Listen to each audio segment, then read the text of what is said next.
Kata Rasulullah SAW, tidak mungkin bersepakat atau berkumpul di atas kesesatan, di dalam kebatilan, tidak mungkin ya. Tidak mungkin umatnya Nabi SAW ini sepakat dalam kesesatan ya, atau sepakat di atas kebatilan. Jadi kalau umat ini sudah sepakat pada sesuatu, berarti itu adalah kebenaran ya. Makanya ijma ya, kesepakatan daripada sahabat ya, atau ijma ulama ya, itu pasti adalah kebenaran, dan itu dijadikan sebagai dasar hukum ya bagi umat Islam setelah Al-Quran, As-Sunnah, dan ijma ya.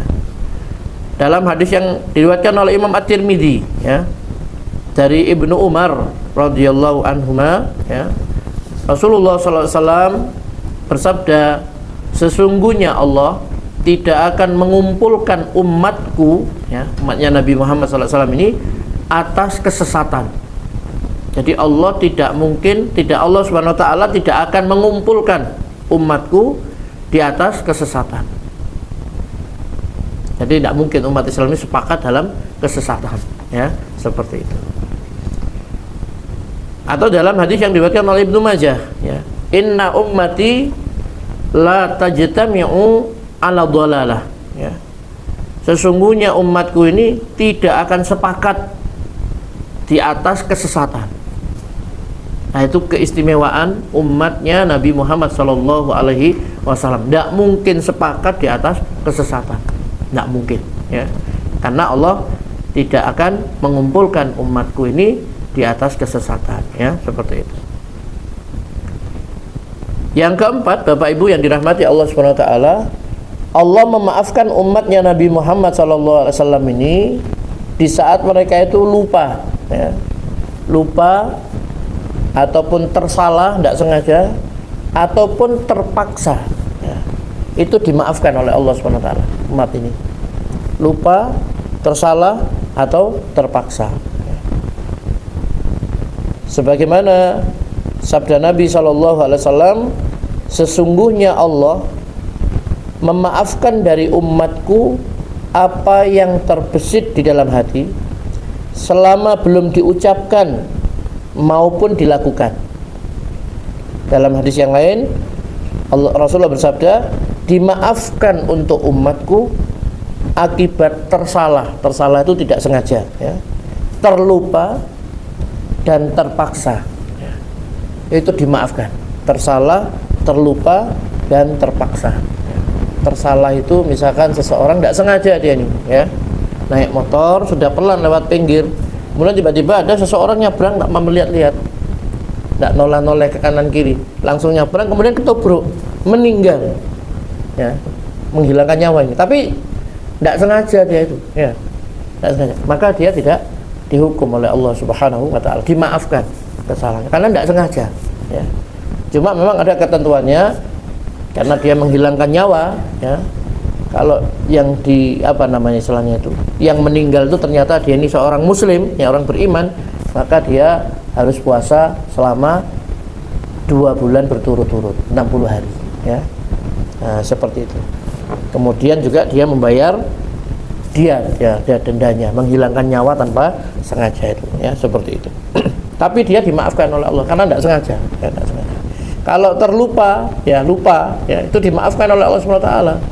Seperti seseorang ketika menjalankan kewajiban ya, perintah puasa Ramadan misalkan, kemudian siang hari jam 10 dia makan ya, makan 1 piring kurang ya, 2 piring ya, ngopi barang ya, mari mangan ngopi, baru ingat puasa ya, puasa Ramadan ya, terlupa, maka dimaafkan, dia tidak apa-apa, dimaafkan, lanjutkan saja puasanya ya, seperti itu. Nah, begitu pula ketika terpaksa itu dalam kondisi baik terpaksa karena darurat, tidak ada makanan yang bisa dimakan kecuali sesuatu yang dilarang itu ya, yang diharamkan itu, maka terpaksa dia harus memakannya, tidak apa-apa. Atau dipaksa, dia tidak mau minum khamr, tapi dia ini dipaksa ya, karena dia tawanan, kalau tidak diminum dia akan dibunuh, terpaksa dia minum khamr ya. Itu diantara contohnya. Jadi Rasulullah mengatakan, innallaha tajawazali an ummati al khata'a wan nisyana wa mastukrihu alaih, ya. Sesungguhnya Allah memaafkan dari umatku apa yang sesungguhnya Allah dimaafkan, ya, atas umatku, ya, akibat tersalah, ya, dan juga terlupa dan terpaksa, ya. Jadi dimaafkan oleh Allah Subhanahu wa taala. Yang kelima, Allah Subhanahu wa taala memberi kepada umat Nabi Muhammad sallallahu alaihi wasallam ini pahala yang lebih besar daripada umat-umat yang lain, ya, umat-umat sebelumnya, ya. Jadi umat sebelumnya ini ibadahnya sangat banyak dan berat, ya. Juga butuh waktu yang lama, ya. Tetapi umatnya Rasulullah sallallahu alaihi wasallam ini walaupun singkat, ya, amalnya lebih ringan, jauh lebih ringan dari mereka, tetapi balasannya lebih besar dari mereka. Dan itu yang membuat mereka ini iri, ya, dengan umat Islam ini. Rasulullah SAW bersabda, sesungguhnya perumpamaan kalian dibandingkan orang-orang Yahudi dan Nasrani seperti seseorang yang mempekerjakan para pekerja, yang dia berkata, siapa yang mau bekerja untukku hingga pertengahan siang dengan upah 1 kirot, ya, 1 kirot, maka orang-orang Yahudi melaksanakannya dengan upah 1 kirot, ya. Jadi mulai dari terbit matahari sampai, ya, pertengahan siang sampai duhur. Lalu orang-orang Nasrani mengerjakannya dengan upah 1 kirot juga. Kemudian kalian, ya, kata Rasulullah SAW, mengerjakan mulai dari sholat asar hingga terbenamnya matahari dengan upah 2 kirot. Ya. Maka orang-orang Yahudi dan Nasrani marah seraya berkata, kami yang lebih banyak amal namun lebih sedikit upah. Lalu orang itu berkata, apakah ada yang aku dolimi dari hak kalian? Mereka menjawab, tidak ada. Orang itu berkata, itulah karunia dariku yang aku berikan kepada siapa yang aku kehendaki. Hadis riwayat Bukhari dan Muslim, ya. Jadi ahli kitab, ya, orang Yahudi itu mulai dari subuh sampai duhur, itu kan waktunya panjang, ya, amalnya banyak dan panjang, lama, tapi dia mendapat 1 kirot balasannya. Nasrani itu mulai duhur sampai waktu asar, sama juga dia mendapatkan satu kirot, ya, tapi dia lebih pendek, ya. Nah, umat Islam ini mulai asar sampai terbenamnya matahari, tapi mendapat pahala 2 kirot, ya. 1 kirot itu sebesar gunung Uhud itu, Pak, ya. Katanya gunung Uhud itu panjangnya, ya, itu sekitar 7 km. Kalau tingginya 1000 meter lebih, 1050 atau berapa gitu, ya. Nah, orang kalau sholat jenazah, ada orang meninggal, kemudian kita ikut sholat jenazah, dia mendapat pahala 1 kirot, ya, semisal gunung Uhud. Kalau misalkan dia ini ikut sampai mengebumikan, ya, menguburkan jenazah, mengiringi jenazah sampai dimakamkan, dia mendapat pahala 2 kirot, ya, 2 kirot. Makanya kalau misalkan orang itu misalkan profesinya sebagai apa, misalkan Gojek misalkan, ya, atau sales, kebetulan kok dia melewati rumah di situ ada jenazah, ya, atau lewat musola di situ ada jenazah mau disolati, berhenti dulu sebentar, paling 10 menit sholat jenazah itu, ya, enggak sampai, ya, karena enggak ada rukuk, enggak ada sujudnya, ya, enggak, maksudnya dengan mungkin dengan wudunya, dengan apanya gitu, paling hanya sekitar segitu, ya, paling lama 15 menit, tapi dia mendapat pahala 1 kirot, ya, daripada terus dia ngojek, ya. Ya, paling seharian dapat paling banter sudah 500.000, ya, kalau ada, Pak, ya. Ya. Tapi ini dapat pahala 1 kirot sebesar gunung Uhud. Nah, Bapak Ibu yang dirahmati Allah SWT, jadi dari hadis ini, ya, kita tahu bahwasanya umatnya Rasulullah SAW ini paling singkat waktunya, antara asar sampai terbenamnya matahari, dan lebih ringan kerjanya, ya, lebih cepat, tapi balasannya, ya, bayarannya itu 2 kali lipatnya. Nah, itu yang membuat orang Yahudi dan Nasrani itu marah, ya, marah mereka itu. Kami kerja ini lebih banyak, ya, lebih lama, tapi upahnya kok sedikit gitu, ya. apa ada yang saya dolimi dari kalian? Tidak ada. Ya sudah, kan bebas Pak. Kalau kita mempekerjakan orang, ya si A, si B, si C misalkan, kita senang sama si C, si A, ya kita bayar sesuai dengan apa namanya kesepakatannya, 1 kirot ya 1 kirot gitu, ya, seperti itu. Ya. Tapi kepada si C misalkan karena kita suka, ya toh, senang dan lain sebagainya, kemudian bayarannya juga 1 kirot, kemudian dikasih lagi. Ya. Nah itu tidak boleh iri yang A sama B ini. Kenapa? Karena dia sudah dipenuhi haknya, tidak didolimi. Adapun si majikan ini memberikan 2 kali lipat kepada pekerja yang ketiga tadi, nah itu ya dia memberi sesuai dengan apa yang dia kehendaki, ya. Nah seperti itu. Nah itu perumpamaan umat ini, ya, seperti itu. Kemudian Bapak Ibu yang dirahmati Allah Subhanahu wa taala, keistimewaan berikutnya umat ini oleh Allah Subhanahu wa taala, ya. Jadi nabinya, ya, Nabi Muhammad SAW ini memiliki syafaat yang besar untuk umatnya. Dalam hadis yang diriwayatkan oleh Ibnu Majah disebutkan bahwa Rasulullah SAW bersabda, saya disuruh memilih antara separuh umatku akan dimasukkan ke surga dengan diberi syafaat. Maka saya memilih syafaat, karena sesungguhnya syafaat itu lebih mencakup dan lebih mencukupi. Bagaimana pendapat kalian? Apakah ia hanya diberikan kepada orang-orang yang takwa saja? Tidak. Akan tetapi ia diberikan juga terhadap orang-orang yang berdosa dan orang-orang yang banyak kesalahan. Hadis riwayat Ibnu Majah, ya. Jadi Nabi itu diberi pilihan oleh Allah. Pilihannya apakah separuh dari umatnya dimasukkan ke surga ataukah memilih syafaat. Maka Nabi memilih syafaat karena dia lebih apa? Mencakup, lebih mencukupi, ya. Nah, kemudian Nabi mengatakan bahwasanya syafaatnya itu bukan hanya bagi orang bertakwa saja, tetapi bagi orang-orang yang banyak berbuat dosa, ya. Orang-orang yang berdosa besar dan orang-orang yang banyak berbuat kesalahan. Berarti semuanya umatnya Nabi itu dapat, baik yang bertakwa maupun yang banyak berbuat dosa, ya. Maka Nabi SAW dalam satu hadis mengatakan, as'adun nas bi syafaati yaumal qiyamah man qala la ilaha illallah khalisan min qalbihi wa nafsihi, ya.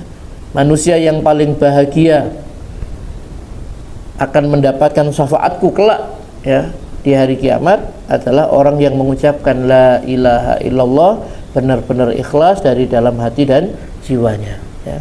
Jadi orang yang bertauhid, orang yang beriman, ya, orang Islam, ya, dia akan mendapatkan syafaat dari Rasulullah Shallallahu Alaihi Wasallam, ya. Yang sudah masuk surga, dia ini diberi oleh Rasulullah Sallallahu Alaihi Wasallam syafaat sehingga dinaikkan derajatnya di surga.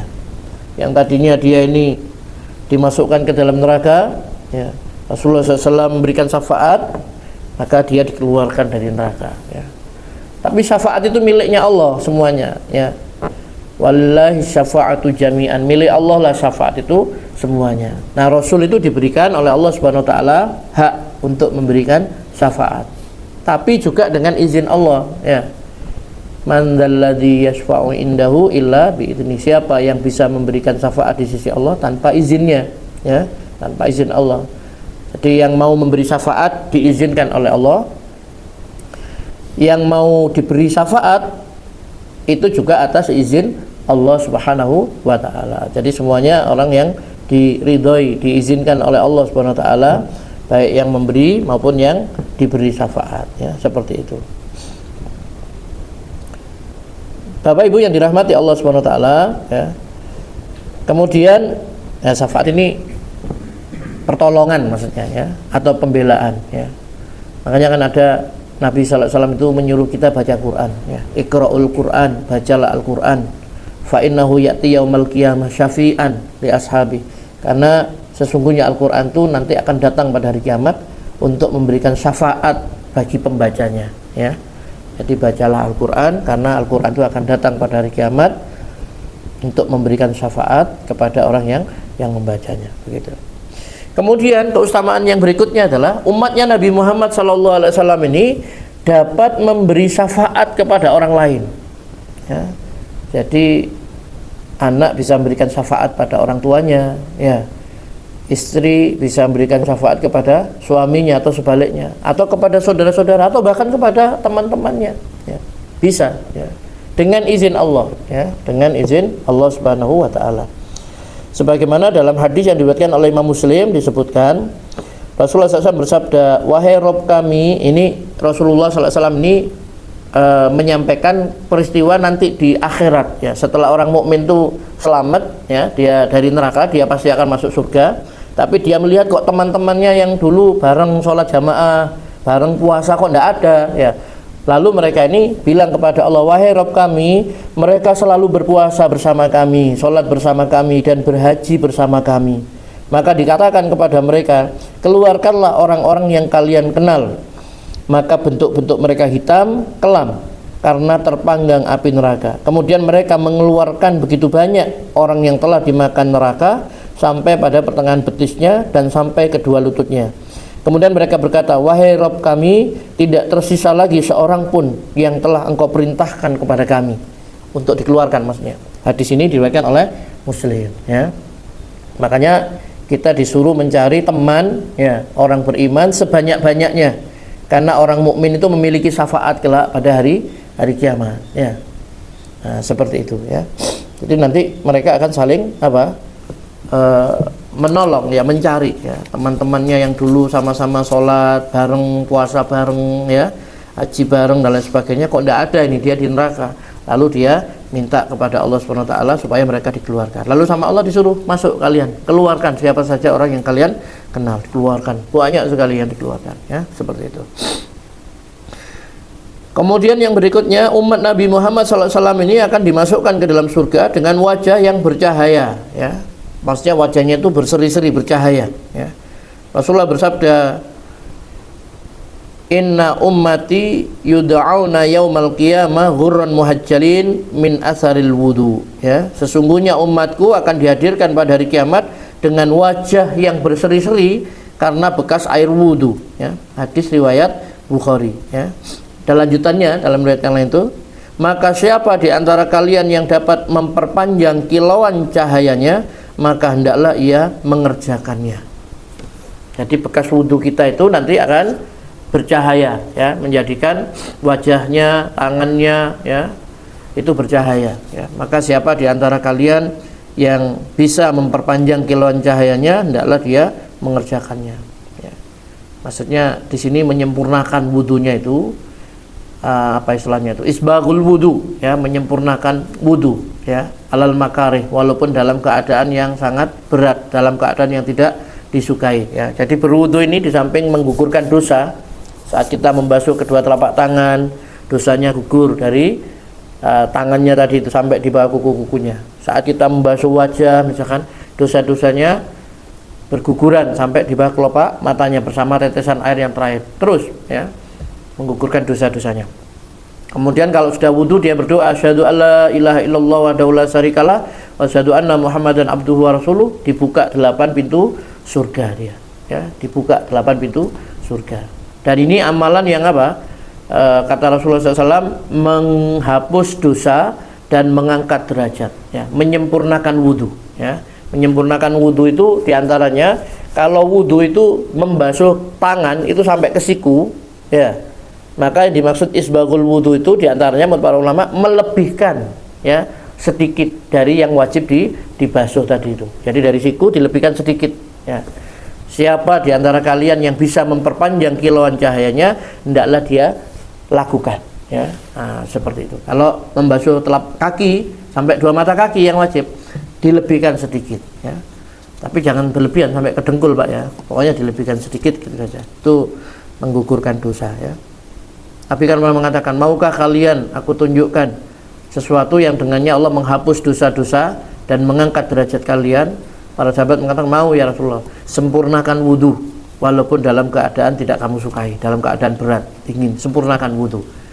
Membasuh 1 kali itu sudah cukup sebenarnya, ya. Kalau mau sempurna, sunnah Nabi SAW dibasuh 3 kali, ya, 3 kali, ya, diulang 3 kali. Sebenarnya 1 kali tidak apa-apa, sudah 2 kali juga tidak apa-apa, ya, begitu. Kalau 4 kali berlebih-lebihan, ya, karena Rasulullah hanya mencontohkan 3 kali saja, ya, begitu.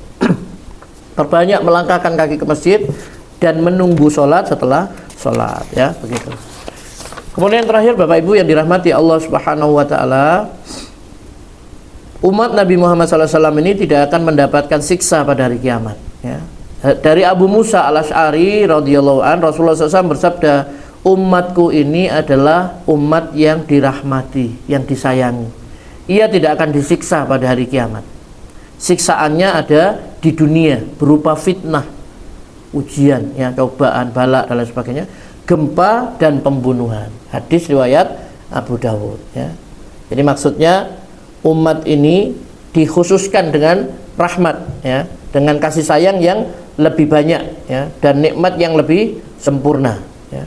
Atau kalau beban, ya, beban kewajibannya itu lebih diringankan dibanding beban yang dipikul oleh umat-umat yang sebelumnya. Itu dirahmati, disayang, ya. Kalau umat sebelumnya kan berat, Pak.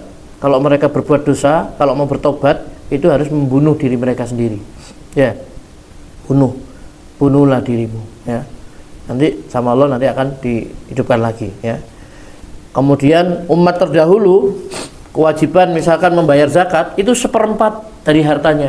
Jadi kalau mengeluarkan zakat bukan 2,5%, 25%, 1/4 dari hartanya, berat. Kita cuma 2,5%. Itu pun saya banyak sih nggak bayar, ya Pak, ya. Harusnya taat zakat, ya, ya. Begitu, taat membayar zakat maksudnya, ya. Nah, itu begitu juga kalau najis, misalkan baju ini terkena najis, ya, ini nggak bisa dicuci, dihilangkan najisnya, harus dibuang, dipotong. Jadi berat, syariat terdahulu itu berat. Nah, umat ini dirahmati, disayang oleh Allah SWT, dimudahkan, ya.